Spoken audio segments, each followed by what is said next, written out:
The weekend was the nightmare for people living in the Fabius Village Trailer Park in Taylor, Missouri. Yeah, the Fabius River just gushed over the top of the levee, flooding the entire park. Luckily, it was evacuated in time. Right, but tonight, as the water starts to drop, many people are just struggling to figure out what's next. WGEM's Brian Clerkley live for us at that mobile home park with more. Brian, what's going on?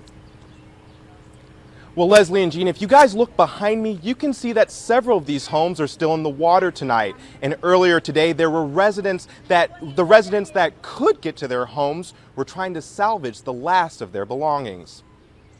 Resident Kelsey Griffin searches through the murky waters of the trailer park she lived in for less than a year. She, her son, and boyfriend have no idea where they're going next. I don't even know where to start. It is all just a dirty mess in there. I mean, it's filth, it stinks, it's a shock. Resident Ron Zanley and his family are trying to save the last of their belongings. Zanley says this is something he never thought he would see in his lifetime. Well, we probably got about 3 or 4 other people's decks in our yard, you know, hooked up in back, and it's just a mess. I mean, we got it in the side of our trailer there, you know, it's just devastation. The residents I spoke with earlier are the lucky ones because the water is starting to recede inside their homes. But the residents you can see behind me still aren't out of the water yet. Still underwater by quite a bit.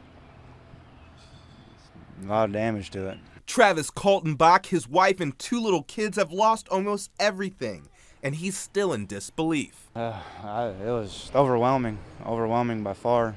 More worried about what we was going to do with the kids and the wife, family-wise.